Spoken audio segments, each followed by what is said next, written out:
So you're starting to design a new course or maybe rethink an old one, and you have to figure out, what are you actually trying to accomplish? Where are you going with this course? And that's essentially what assessment is all about. It's about coming up with very specific objectives where you're talking about what you specifically want your students to accomplish. And then you need to design all the learning activities so that they actually teach the things that you want to teach. In the end, just having this bigger overall picture of how a student in your class is going to look different at the end of the class than they did at the beginning.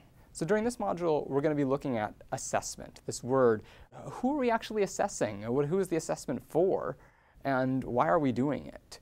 We're also going to talk about what the tools are for assessment and how we use them, and really focus on how this word assessment relates to the process of course design.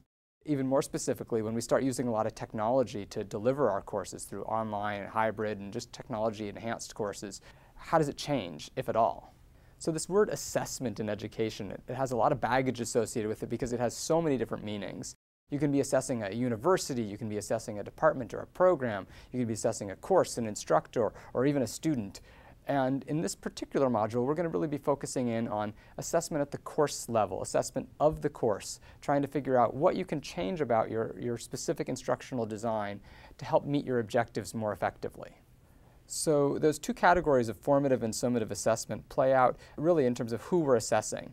When we're assessing the student to measure their learning, we're going to need to design activities that really distinguish between students that know things and students that don't.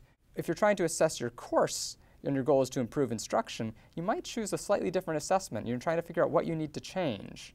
So for both of these types of assessment, we need to have one necessary ingredient. We need some sort of benchmark by which to measure our success. And in assessment, that is called the student learning objective.